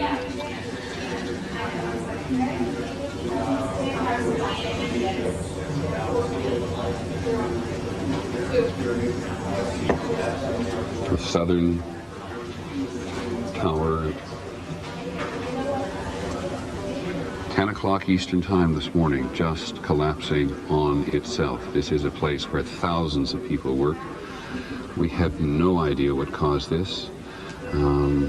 If you wish to bring anybody who's ever watched a building being demolished on purpose knows that if you're going to do this, you have to get at the under infrastructure of a building and bring it down. Peter? Yes, Dan.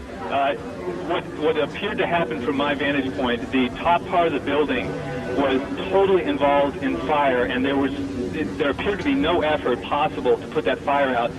It looked like the top part of the building was so weakened by the fire that the weight of it collapsed the rest of the building. That's what appeared to happen. I did not see anything happening at the base of the building. It all appeared to start at the top and then just collapse the rest of the building by the sheer weight of the top. There was no explosion or anything at the base part of it, but I did see that the top part of it started to collapse. The walls started to bulge out, bricks, glass things coming out, and then it collapsed in on itself, and it appeared to just fold down from there, from the very top. Thanks, Don, very much. Just looking at that, I don't know why, but when was the last time the United States was attacked in this fashion? It was Pearl Harbor in 1941. John? From the scene now, there's obviously massive casualties. Usually during these things, there's a little bit of a high pitch, but basic calm over the police radios among the emergency workers. I can hear them screaming, signal 1013, which is the police code for help, calling for help at the triage center, where other people who were already injured have been injured more, confirming that the building has collapsed. Dozens of officers, more civilians are injured. And we don't know, although I'd have to suggest, given the size of that building, what progress the evacuation was in of the tower that collapsed. Yes, Pierre Thomas. One thing I might add is that in recent years, the U.S. government has been preparing for massive attacks, but it's been primarily focused on biological, often bombing attacks. One of the things I have not heard discussed at all in government circles is the notion that someone would hijack a plane and perhaps fly it into a building. So One of the questions that I'm sure that will come out of this, if this indeed is a terrorist attack, is what kind of defenses did the U.S. have in place to deal with an event like this? Well, we talked about that even, Pierre, just before you came and joined us, because at the Emergency Management Center, which is just literally in the same complex as the trade towers, they talk at great length about their preparations for a biological, a chemical warfare attack, how they closed tunnel. I mean, they've been very efficient, taken it very seriously for many years. I'd be a little surprised if the notion of an airborne attack on a United States target had not been discussed, but the notion of the intelligence services knowing absolutely nothing of what is going on today and saying openly right away they had no warnings whatsoever is, and you say something very important, if this is a terrorist attack. We just keep saying that on a repeated basis. Not having any notion whatsoever of what's going on is to be reminded not only of the efficiency of terrorism, but just reminded of the efficiency of terrorism. It's ironic. There's a chilling story. Lou Scalero of the FBI, who was part of the capture of Ramzi Youssef, who was the mastermind of the last bombing of the World Trade Center, told me this story, that he was flying over the World Trade Center in a helicopter with the suspect Ramzi Youssef next to him after he was captured in Pakistan. And as they passed over, Lou Scalero nudged him and said to Ramzi Youssef, you see, it's still standing. And Ramzi Youssef smiled and said to the FBI's assistant director, it wouldn't be if I'd had more money. This was... In other words, more money to buy explosives, more money to run a more efficient operation than the one he ran from New Jersey in '93. Exactly. And I mean, we may have seen the second coming of that plan. John McWethy is on the phone at the Pentagon. Hold up, let me just... John McWethy, we've now heard reports that 3 planes have been hijacked today. Can you confirm that? Jack McWethy at the Pentagon? Okay, then let me go quickly to someone named Don Wright, who saw the plane crash into the Pentagon. Don, are you there in Washington? Yes, I am. Can you tell us what happened? Yes, it was about 9:35, and I was looking out our 12th floor windows at 1600 Wilson Boulevard in Rosslyn, Virginia, and I watched this. It looked like a commuter plane, 2-engine, come down from the south, real low, proceed right on and crash right into the Pentagon. Went directly into the Pentagon? That is correct. Looked like a deliberate act? A deliberate act, sir. And can you tell me what direction it came from, Don? It came from the south. Came from the south, up along the river, across the land? It came from the south. Okay, and did you happen to look at your watch? We thought it was just a little bit before 10 o'clock. Well, I was watching ABC News, watching the Twin Tower, and about the time I saw the plane, I watched it come in very low over the trees, and it just dipped down, came down right over 395, right into the Pentagon. And are you fairly sure that it was what we sometimes describe and recognize as a small commuter plane? Yes, it was. Good, Don. Thank you very much. Appreciate your help. Don Wright, an eyewitness to the crash. As we continue to bring you the very latest information, we're going back and forth, vacillating between the network and, of course, our coverage here. Bill Ritter now with me, Steve Bartlestein, who has been with you this morning, bringing you all the latest information. 2 things. One, it was just 7 minutes ago that we saw the South Tower go down in a collapse right in the middle. Earlier, we had spoken to a witness and someone who was inside the tower talking about the damage that was sustained, particularly within the core. Anytime you know that the core has been damaged, there's not too much then to hold up. Also, the other information, this is the second one, the south side, which was hit, was the one that was hit from the flight 11, which was an American airline, number 11, out of Boston, bound for L.A., and that's the second one that was hit. And we do not know, we should re-emphasize, we do not know why the second tower collapsed, whether it was, as the expert was talking to you and Steve and Jim, Lori, whether because the core of the building was damaged or whether because of some other kind of detonating device. We just do not know. We have reporters on the ground. Let me just say, ladies and gentlemen, there are times in our lives that are life-changing, where your life can never be the same, and this appears certainly to be one of them. When that second tower went down, we have reporters on the scene. Other media have reporters on the scene. There are thousands of workers down there. We do not know their status. We do not want to scare anyone, but we are, in fact, trying to ascertain the safety. There are, as you can see, we're getting reports. These are jet fighters. They appear to be. We can't confirm this, but we are getting word from our control room. These are U.S. jet fighters in the air around the Manhattan area. As you know, all airports around the country, not just in the tri-state, all airports around the country have been shut down as a precautionary measure. We have reporters on the ground. One of them is Michelle Charlesworth, who you heard from just a few moments ago. Michelle, where are you and what do you see? I'm not going to be able to communicate with you. You'll be able to hear me, but I can't hear you. We're on the West Side Highway, and I am sad to report that we actually watched the entire South Tower of the World Trade Center come down, screams from everyone on the sidewalks as they thought that perhaps another plane had slammed into the side of these buildings. We're hearing late reports that there might be fighters, U.S. fighters in the air, patrolling the area, of course, the bridges and the tunnels. That's a confirmation. There's one right above me. Bridges and tunnels have been shut down. The only way to leave the city at this point is on foot, and everyone from the World Trade Center area has been moving through here. I can only hope that people got out of that area. I'm pointing up to show the fighters right now. I can only hope that people got out of the area on the sidewalks below the South Tower before it came tumbling down. But it literally exploded and came down as though it had been hit. Plumes of smoke moving out into the harbor. Can we see how many fighters there are up there? Just one fighter. One fighter. As far as we know, there is nothing left of the South Tower of the World Trade Center. There were reports elevators weren't working. Obviously no way to get out of the building aside from the stairway. You can see the smoke all over this area. And to give you some idea where I am, I'm approximately, what, 20, 30 blocks from where this latest explosion just happened. The West Side Highway southbound has been filled with emergency vehicles. It's shut off except for NYPD vehicles and fire trucks. Again, the South Tower of the World Trade Center just coming down right in front of us. We watched it happen just moments ago and actually got video of it, so we'll be showing you that. Reporting live on the West Side Highway in Manhattan, Michelle Charlesworth, ABC7 Eyewitness News. Right, Michelle, thank you. Right now, we're going to show you some where you can just, Michelle has just been talking about the plumes, and obviously the visual speaks for itself. This is Center Street, looking at all the people that have been out onto the streets, the cars that are still trying to get through. We've talked to some degree when we were talking to Joe Torres a little bit earlier, and he was talking about some of the people that were standing around, some of them panicking and trying to get out of buildings. They look like they're pretty calm. They do. Right way to behave in this kind of situation. Absolutely. We are also trying to stay even keel here. Obviously, this is a very emotionally upsetting situation.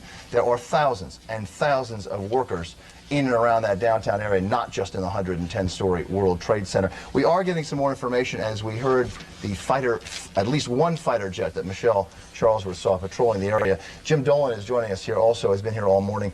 Jim, what did you find out about, what have you heard about this, another hijack plane? Well, I want to point out that the other hijack plane may have come out of Newark, New Jersey. They are telling us, they're reporting to the Associated Press on condition of anonymity. We also want to point out, we talked earlier about the group called the Palestinian Front for the Liberation of Palestine. On WABC-TV, that group has taken responsibility for these explosions against the World Trade Center. If they are right, if that is true, and it has not yet been confirmed, it would be their first attack against the United States. We mentioned that they have at times been at odds with Osama bin Laden on that philosophical point in particular. It appears that that they have changed that. This would be, if it is confirmed later that they were responsible, this would be their first attack against the United States. Those fighter bombers that we spoke about earlier that we've seen in the area, that's the cavalry. They are in here now to make sure that the airspace is clear, to make sure that nobody is in that airspace who shouldn't be there, to make sure that there's not a third attack, at least by air. But when you talk about this organization that has been at odds with Osama bin Laden, at the same time, how powerful, what kind of indication, what has been their past activity, and even a leader? You know, we're looking into that right now, but one of the things we know is that in the past, we didn't believe that they were well enough financed nor well enough organized in the United States to pull something off like this. It appears that they may have slipped onto the radar screen, at least to that degree. Yeah, one hijacking could be a stroke of luck. To pull off two and perhaps three when you consider the one in the Pentagon, the plane there, although we don't know if that was hijacked yet. Is that correct? That's true, but there is a confirmed report that a third plane has hit a smaller plane has hit the Pentagon, but we don't know yet if it was hijacked. It is, of course, one of the realities of living in an open and free democracy and a society.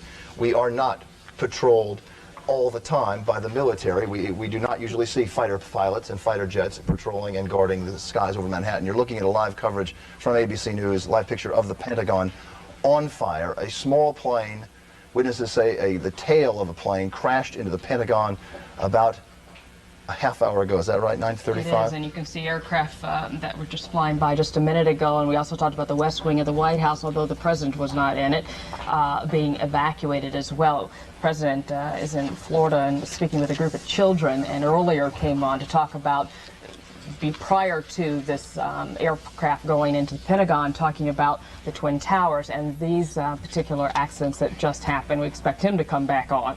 Is it possible to our control room to split this screen so we can give people who are just tuning in to see both pictures? While they try and do that, let's go to Nina Pineda right now and get another update. Nina? Here we are right next to City Hall. When the top of the World Trade Center fell, it completely obliterated all of the street with a thick, thick white smoke followed by black smoke. You couldn't see anything, even your hand 2 inches in front of your face, and the next thing you saw were people running out of that smoke, tremendous amounts of people in the crowd running and being cleared by police, advising people to leave Manhattan if possible. That's what's happening here on the ground near City Hall. Nina, where are you? We are right behind City Hall in, man, what building is this?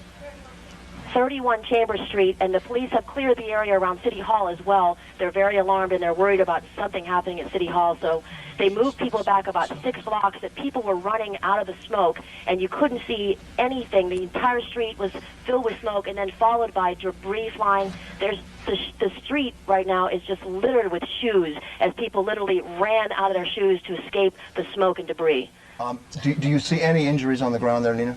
Not at this where we are right now, but what we did hear from people that were in the World Trade Center on the 56th floor when the explosion happened was there were several people had collapsed, several people had been down on the ground, several people were immobilized and not moving, as well as some people in the Verizon building next to the World Trade Center that reported seeing people, as we told you before, jumping from the building. We don't know if they were falling out of the building from the force of the explosion, but one gentleman described in horror how he saw people jumping out in their suits with their ties flying from the very high floors of the World Trade Center, falling to the ground to their deaths. It is hard to imagine that the death toll is not high. I would like you to describe one more time what it felt like when that tower collapsed. What did it feel like to you on the ground there? We were standing probably about 3 blocks away, advancing toward the scene to try and gather some photos and some videotape, and it felt like the entire ground shook. It felt like what it feels like to be in a earthquake. The ground was shaking, followed by plumes and plumes of overwhelming smoke and flying debris, ash, and pieces of the building. As the ground was shaking, was there sound with this, Nina? There's a tremendous booming sound, and then it just felt like a rumbling, but it didn't sound like an explosion. It sounded like a loud rumbling, and then the next thing we saw were the streets. The way the streets looked were just overcome by smoke, just plumes and plumes of smoke, like a bomb had gone off, coming up the street as people were racing to get in front of these clouds of smoke and not doing too good of a job. They were soon obliterated by the smoke, and then we could see them running out. But it advanced probably within seconds, a 5-block radius. And even choking smoke? It is. Several people are having asthma attacks. There are several EMS units and police that were stopping to be helped, and we're putting on oxygen masks. It is a choking smoke. It is covered in debris right now. It was fine particles of dust and pieces. And what we were doing when the explosion happened was shooting pieces of the plane. There are pieces of the plane on Church Street, which has now become a crime scene. And we did also there see remnants of people's clothing, as we said before, some shoes, and large pieces of what looked to be pieces of fuselage. And this, amazingly, was about 3 blocks away from the scene to have these pieces of the plane and the debris fall all the way on Church Street from the World Trade Center. What I'm looking at right now, amazingly, you were looking at the skyline, and it's missing one of the Twin Towers. Wow. Yeah, we can see that. Nina, how far away past City Hall, did that smoke go? Oh, it overcame City Hall within moments. Within moments, you couldn't see City Hall at all. We're standing on the sidewalk outside of it. So we're a block past City Hall, and it's pretty clear here right now, but City Hall was consumed in black smoke. You couldn't see a thing. And police at this time and other officials, their role? Their role right now was pushing people back. They were very much in a mode where they were trying to get people back from the scene. And the seconds before the explosion happened, there was another renewed kind of interest in really getting people away. Because, of course, out of curiosity, everyone's trying to get close. Everyone's trying to get pictures of the World Trade Center on fire. They started screaming, "Get back, get back. There's another explosion happening." I guess they were being warned on their radios that the top was going to come down since it was burning for the better part of half an hour. As they screamed to get people back, they started screaming, "Leave Manhattan if possible. Everybody leave Manhattan if possible." Nina, Jim Dolan here. You mentioned earlier that you spoke to somebody who had been evacuated from the 56th floor. Do you have an idea of how far along the evacuation had gotten at the point the second tower came down? Jim, I was trying to ask her that because I couldn't believe that she was still in the building. But of course, people were getting ready for their day. It was about just before 9 o'clock, and she said that as soon as the smoke alarms and the fire alarms started sounding off in the building, there was panic, and they started retreating through the escapes, through the stairwells. And as they did, everybody was screaming, running. She said, running over each other. There were other people collapsed. There was injured people. And then she said, horrifyingly, when she ran down about 6th flight, she's on the 50th floor, she started seeing other people come down, being helped, advancing past them that were burned. Their bodies were burned. Their clothing was burned. They were unconscious. Their friends and colleagues were trying to help them down the steps. She said you couldn't even imagine what it was like for them to run down from the floors that weren't burned all the way down to the bottom. Some people collapsed when they got outside from exhaustion. Some people are having asthma attacks. And as she said, some people are very gravely and critically injured. They were also being laid out on the sidewalk there by the World Trade Center. I'm going to move on here. I would like to ask you if you could try to find some people there who are okay, obviously, and who have escaped this, who can tell us some more eyewitness accounts. We'd much appreciate it. We'll get back to you in a few minutes. Stay safe in the meantime. We do want to say that all federal buildings in the country have been shut down, and we're just getting a bulletin from the AP. The State Department, a senior government official says that some sort of possible explosion or fire has occurred at the State Department in Washington. That building has now been evacuated. They say it appears to be connected to the two plane crashes at the World Trade Center and the explosion at the Pentagon. John DelGiorno is providing us these pictures you're seeing. We have had problems getting audio from him because our communication is right there on top of that tower. John, can you hear me? It is hard to describe exactly what we've witnessed here over Manhattan in the last hour and a half. We are still stationed over 79th Street looking south. There's been a 5-mile security perimeter set up around the World Trade Center by the police department. World Trade Center number 2, the North Tower here, continues to burn out of control. And initially, remembering that the first plane hit this building at 8:45 this morning, the second plane hit the south building just at 9 o'clock, and then that building subsequently collapsed shortly after 10 o'clock. We actually witnessed the second plane strike the South Tower. From our vantage point, we were actually southwest of the World Trade Center coming out of our base, and the plane actually flew over our heads and directly flush into the south face of the South Tower and exploded into flames immediately. That tower continued to burn for quite some time, and then again it subsequently collapsed down onto itself. Meanwhile, obviously, the airspace in the area that is all shut down. Newark, Kennedy, and LaGuardia accepting no flights, and there are no departures as well. Teterboro airspace is closed. In essence, the entire airspace around New York City has been closed down. Currently, as far as a perimeter around the area, in the skies, obviously, today you would have to consider the skies a threat, and currently NYPD is operating their helicopters very close to the building, assisting state police agencies. I know New York State Police is down there, New Jersey State Police is down there as well.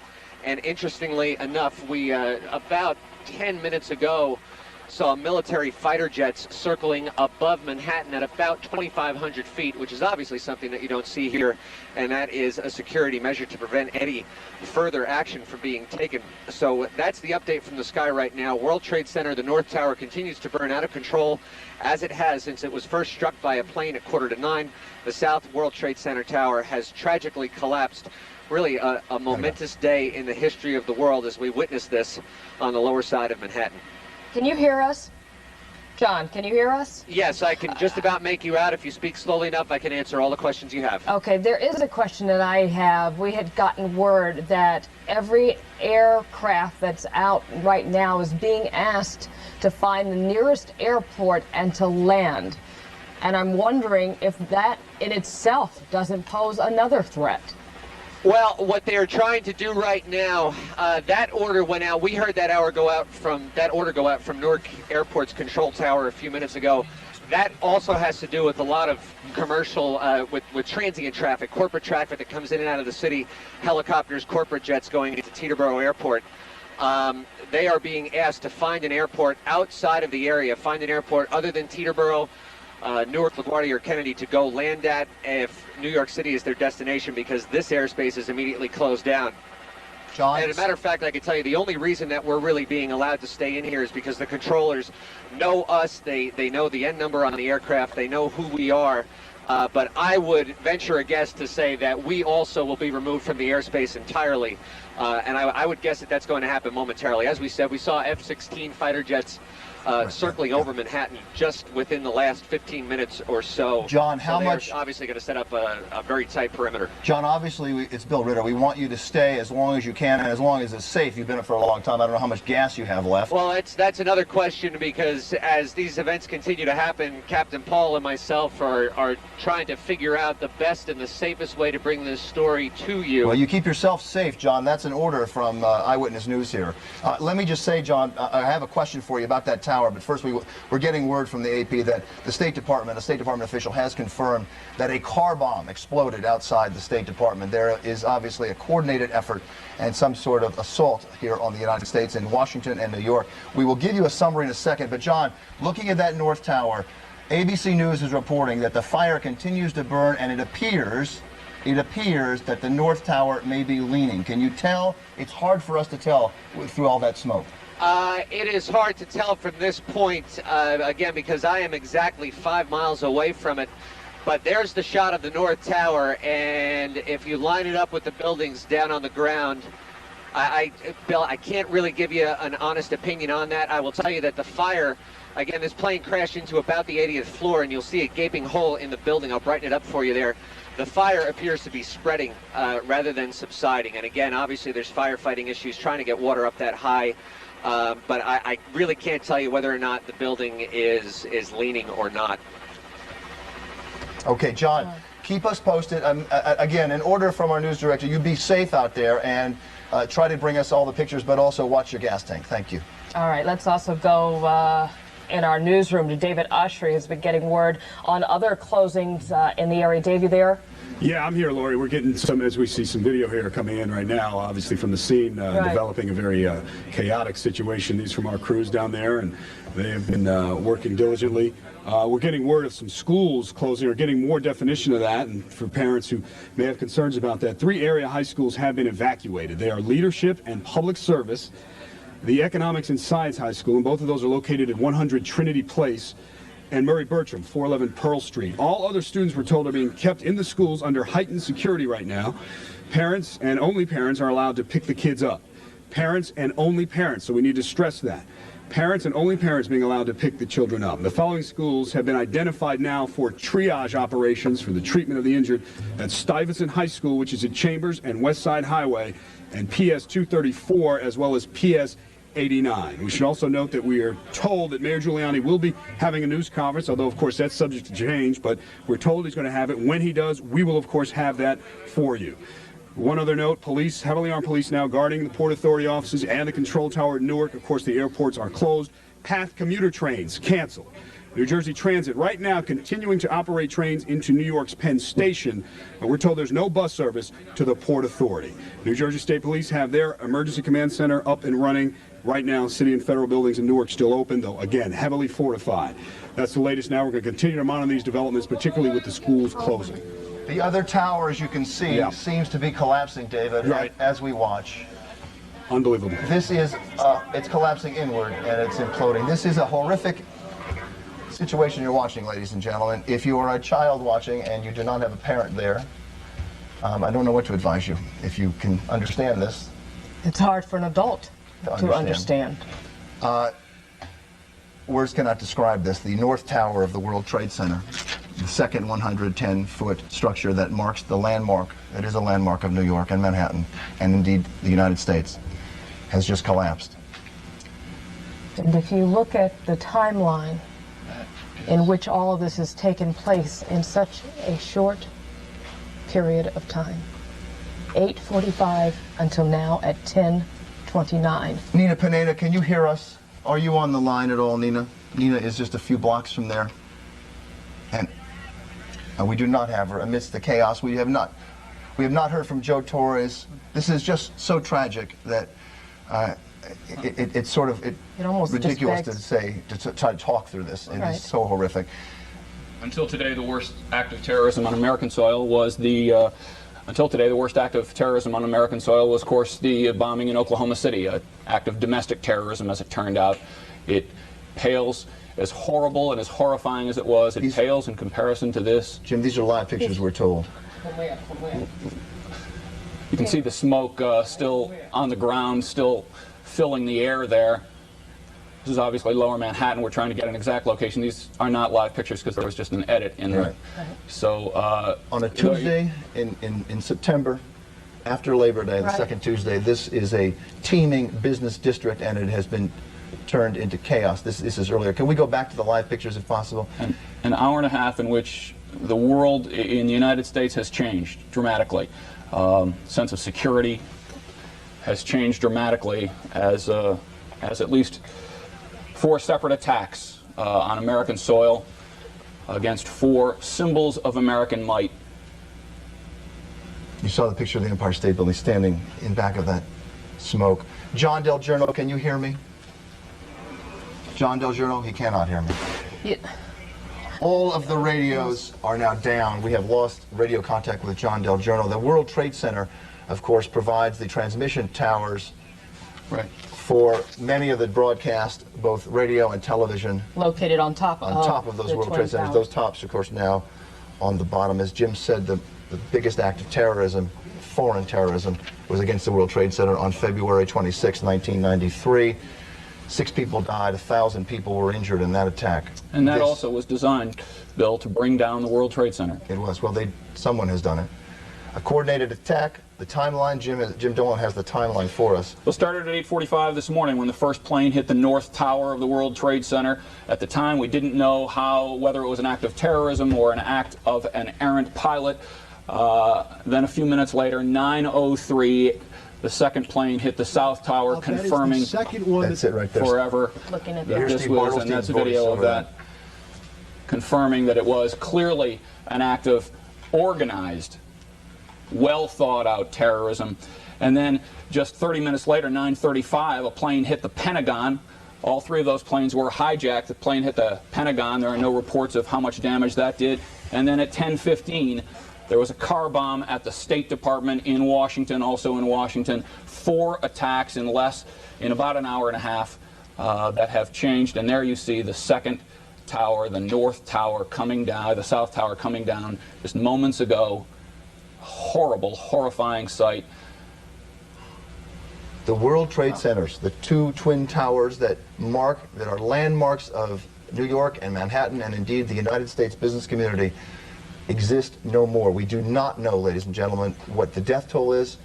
We do not know what the injury situation is. Obviously, there are scores falling into both. Where is this, Laura? This is on Center Street earlier. Scores of people that were leaving, trying to get out of this area, which resembles a war-torn region. And you can see, even this far away from the World Trade Center, look at the street and how much debris is on the street there. This is after the first building, I'm told. We're about to see the second one fall any second from this vantage point. Is that right, Kat?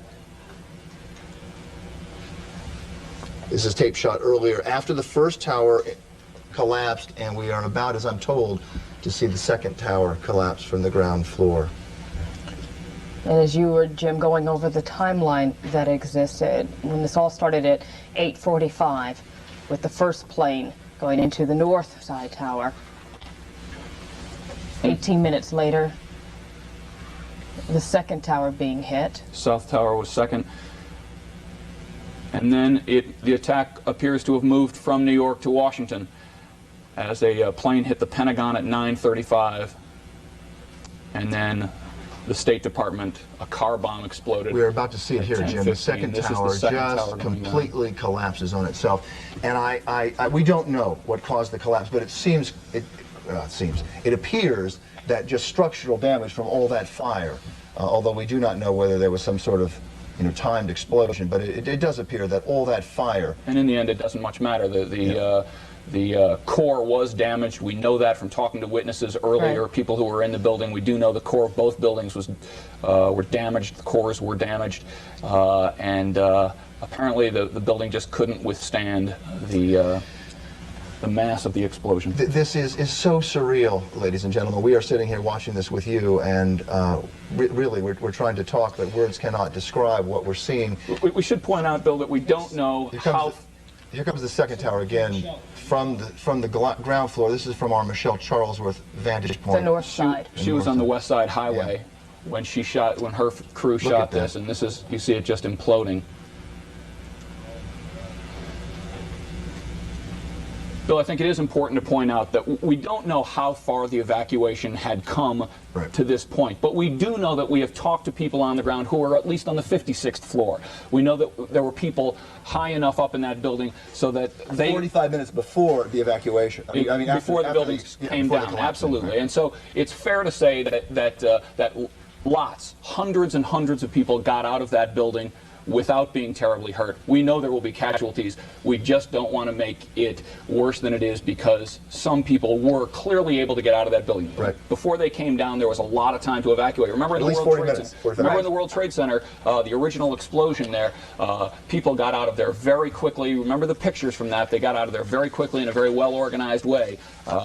We can hope and pray that the evacuation was well underway at this point as well. Good point, Jim. We do not know. Control room, if I can ask you, when you hear of any information about injuries or fatalities, we would like to pass that on to our viewers. We have reporters on the scene. We have reporters all over Manhattan and Lower Manhattan. We're trying to get signals from them. As you know, if you tried to use a cell phone, the cell phones appear to be out, and it's very difficult to have communication. It's very difficult. We've lost communication with John DelGiorno, our newscopter 7. Dave Evans is back here. Of course, he was talking earlier, this being primary day, and the very latest, there were discussions on what could be done. I just got off the phone with the top officials at the Board of Elections. They have gone ahead and they have canceled the election for today. This is, of course, a primary vote. There was some question as to whether they could go ahead and do this because of what the general election provision is, that you can go ahead and cancel a vote if it's during the... Dave, I'm going to for 1 second. We're seeing a U.S. fighter plane. And Jim, do you know what kind of plane that is? It's an F-16. It's an F-16 U.S. fighter plane patrolling the skies of Manhattan. Dave Evans is here explaining that the election has been canceled today, the primary election for New York City for mayor and about 36 other seats. 1,000 candidates on that ballot, and obviously it has been canceled. Mayor Giuliani, David, do we know where he is? We don't know yet where he is. Of course, the mayor's bunker. It was what we call it, and that is the emergency center where all of the police and the fire and the emergency officials go. That is on the 23rd floor of the World Trade Center, I believe in the North Tower. So we don't know exactly where, of course, the mayor is right now. We expect there to be a news conference. We've called down to City Hall, and we believe that they will have something out of City Hall here shortly. But that bunker is, of course, gone. Yes. All right, let's go back to Michelle Charlesworth, who is on West Side Highway with the very latest from there. Michelle. We last came to you about half an hour ago. We're standing on the West Side Highway. The North Tower just came down. Of course, the South Tower of the World Trade Center coming down moments before that. We watched the whole thing come down. Where there used to be the two towers, there's now just plumes of smoke, people running from that area. One of the people who ran away was Cheryl Fiandaca, one of our reporters. Cheryl, tell me what you saw. We're about 30 blocks away from what happened. You were next to the South Tower? I was right next to the South Tower. I was about 2 blocks away. It was just a small explosion, and then rocks and debris and everything started pouring down. Firefighters, everyone yelling, run, run, people running down the street. Lots of injuries up there, lots of injuries. Lots of firefighters are injured. Many have smoke inhalation problems, but many have serious injuries, and there are a lot of bandaged people people up there. Right, obviously we don't know what's in this smoke. Some people speculating who knows what could have been in there. West Side Highway totally shut down. The ambulances coming back, though, are not filled with people. No, the ambulances are not filled with people. They're treating a lot of people. There's triage going on right up the street here with a lot of the firefighters who are trying to fight this and see if there are any people under the debris. It's a very, very, very scary situation up there, and they're asking everybody to stay away. As you can see, they're asking people to stay out of this area. We are, what, 30 blocks from what happened? The South Tower came down first. The North Tower came down second. About an hour and a half ago, I can't believe it was an hour and a half ago, we heard the first report of a plane hitting one of these towers and then another plane taking a beeline straight into it. We understand the reports are it was a plane from Boston filled with people that had been hijacked, a 767 jetliner that went into the second tower, and now about an hour after those two explosions and the fire and the plumes and people actually jumping from the buildings, both the North and the South Tower of the World Trade Center gone, and all we're left with is smoke, people running from what is an awful situation. We will come back live when you get in touch with us. We can't get in touch with you by cell phone, only by radio. Any questions? Reporting live on the West Side Highway. Michelle Charles with ABC7 Eyewitness News. No shortage of questions. Michelle, thank you. Our reporters are on the scene at WABC Eyewitness News here in New York. We're taking a live picture of the Pentagon.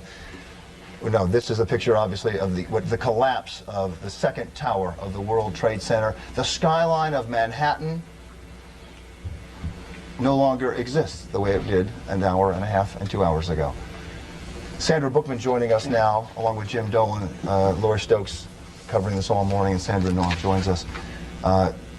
You can see the Empire State Building from the south view, is that correct? From them, what view is that from? That's the Empire State Building from below. From the ground? Yes. Rising up above the smoke. And south of the Empire State. We're getting a lot of calls into the Eyewitness newsroom. All river crossings into Manhattan are closed both ways. We are just getting word, we're hearing from our control room, that a large plane has gone down in western Pennsylvania.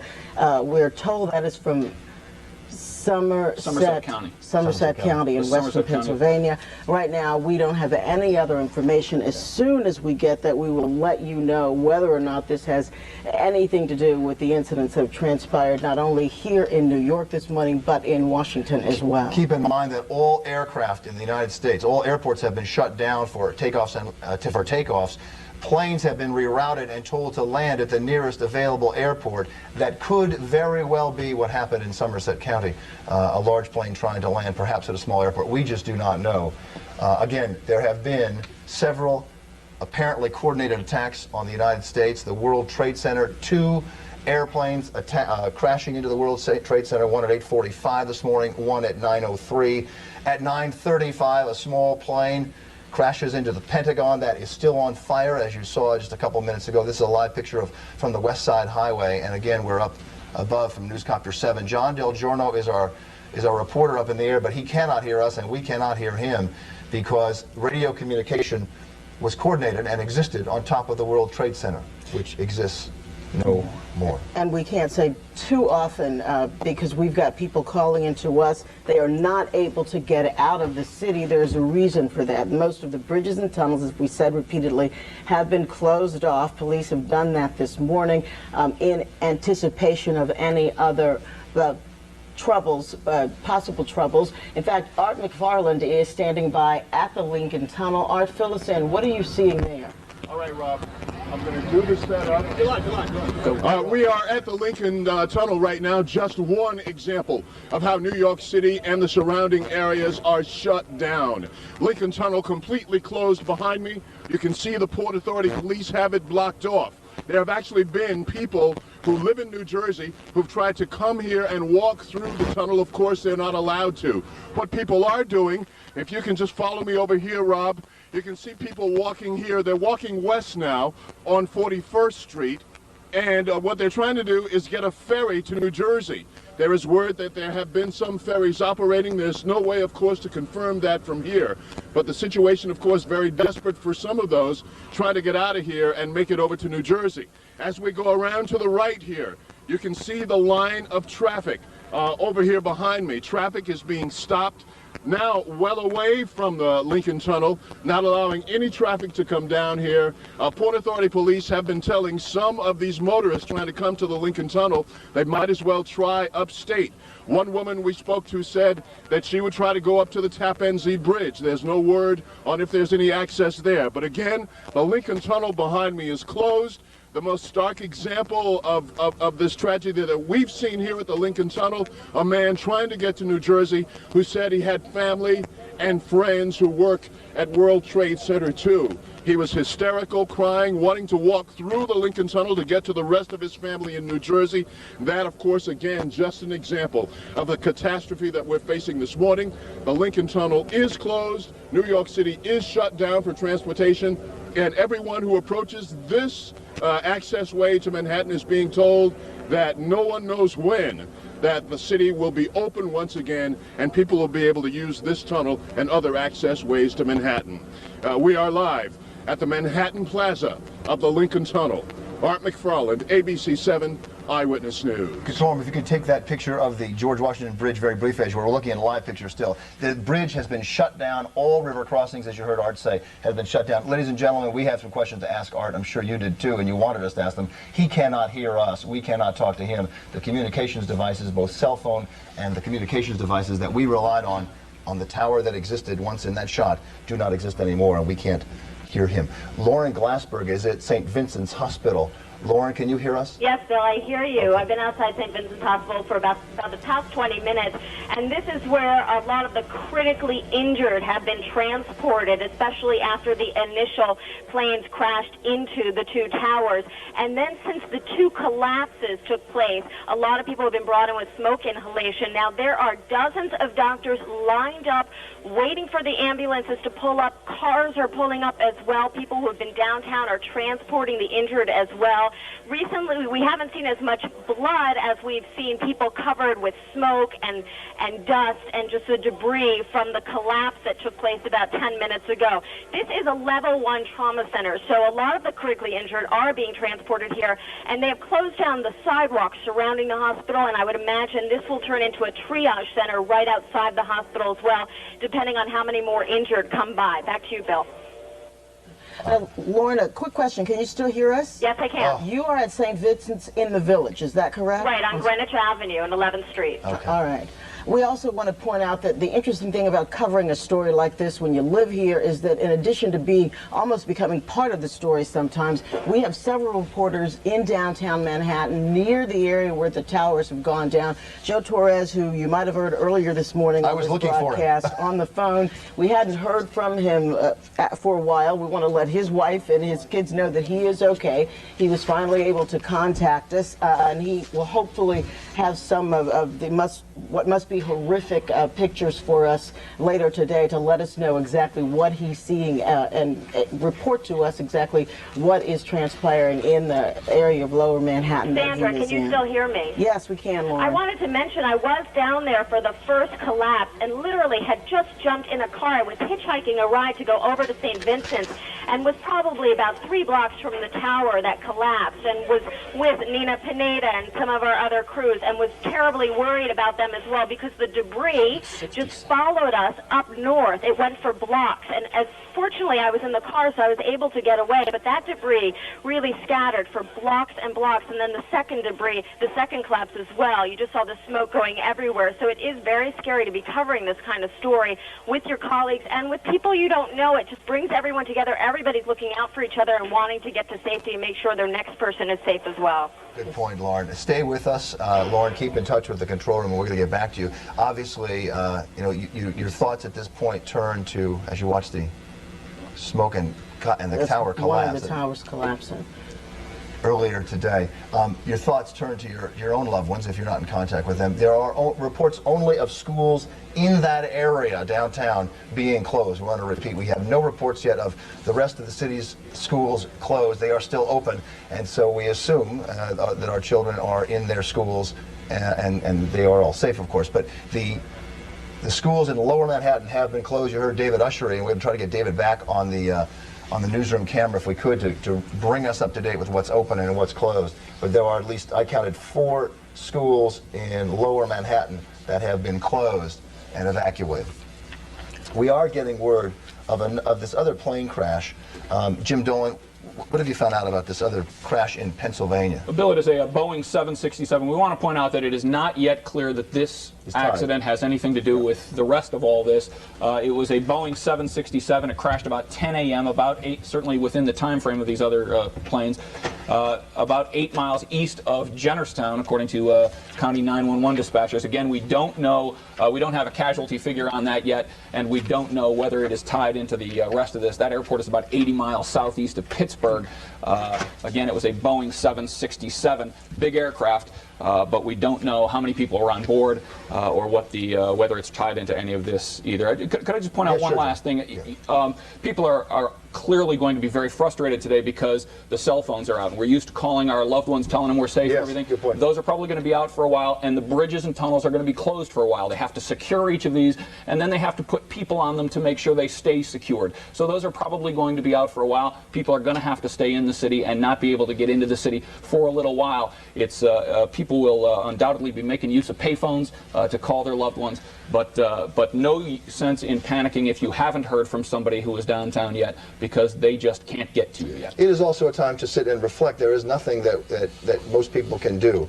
As you look at a live picture of the Pentagon, still on fire. A plane crashed into that at 9:35 this morning, an hour and 15 minutes ago. Part of what appears to be a coordinated attack, both in the World Trade Center, which you see on the right-hand part of your screen, and the Pentagon smoke, which you see on the left. And there we are in Newscopter 7 again. John DelGiorno still up. Bill, that aircraft crashed into a helicopter landing pad near the Pentagon, we are told now. The Pentagon helicopter, the wire saying an aircraft crashed on a helicopter landing pad near the Pentagon. A car bomb also, we should say, exploded outside the State Department. The West Wing of the White House was evacuated. The Capitol, we are told, has been evacuated. And all government, of course, across the country is on full alert, as you're looking at a live picture of the Pentagon. In a morning of absolutely horrifying scenes, first both planes crashing into each of the towers, one tower collapsing, then the other collapsing. Our Jim Hoffer is in Lower Manhattan. This is videotape of Jim trying to do his job at the moment that one of those towers collapsed. So you can see, you rolling? Okay. As you can see behind me, the second and last tower of the World Trade Tower has just collapsed. It is about 10:30 Eastern Time, and the tower has collapsed. We did not hear an explosion. There was no sign telling us previous any kind of warning that the building was going to collapse. Back to Division 6, acting for Division 1. Division 6, go ahead, man. Did you copy that message about the water pressure and the request for Marine units to establish a water supply? Yes, I received that message. Be advised, all command posts are set up on Broadway and Park Row, where Vesey Street